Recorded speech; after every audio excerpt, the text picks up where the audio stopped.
you for coming, Mr. Minister. Could you introduce the situation of the Afghan refugees in the coronavirus crisis? As we know, most of them are daily wage earner, and can they get job and food during the lockdown of the city? Thank you so much. I'm extremely honored to His Excellency and to all those who are representing a proud nation, a nation which has made an example, has become an example for the entire globe in these testing times, and a genuine friend of Pakistan, an iron friend and a friend of all seasons. China's role has been exemplary, and today this particular gesture of making these refugees who we are hosting since 41 long years, unprecedented, unheard of.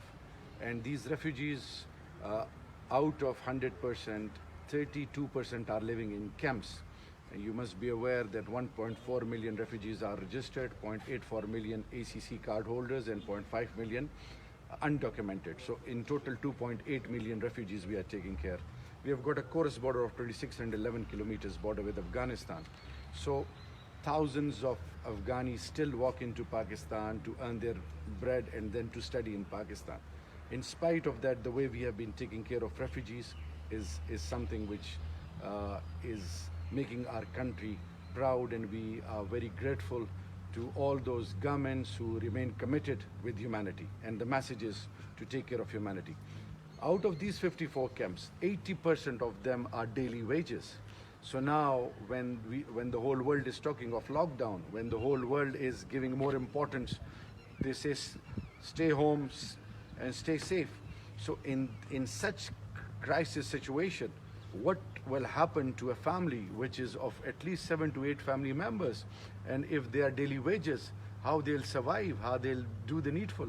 So then my Prime Minister made a special request to the Secretary General of UN, then High Commissioner of UNHCR. He wrote to them. Then I requested the prosperous world, all the key stakeholders, to come forward. And this particular gesture of Chinese government, initial initiative of giving food items to 1,500 families is something which we value, and it is a message that in such testing times you need to be physically present on ground to all those who are at the receiving end.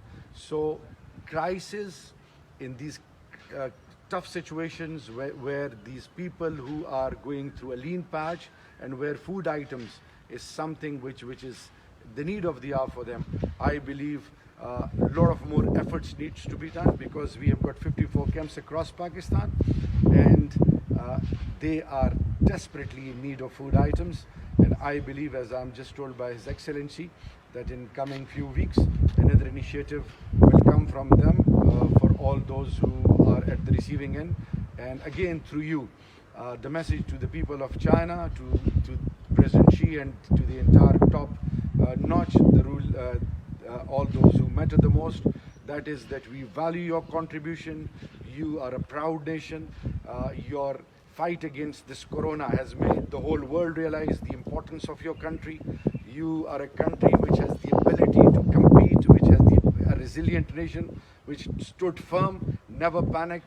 And the way you have been supporting, assisting, and standing right behind for Pakistan is something which we value, which we cherish. And the feeling is across the board. Every Pakistani, irrespective of their background, irrespective of their ideologies, one thing is for sure, that the country, China and Pakistan, are made for each other. We are one body and one soul, and we will always be there for each other. Long live humanity, long live China, long live China-Pakistan friendship. Thank you very much, Thank you. sir. Thank you so much.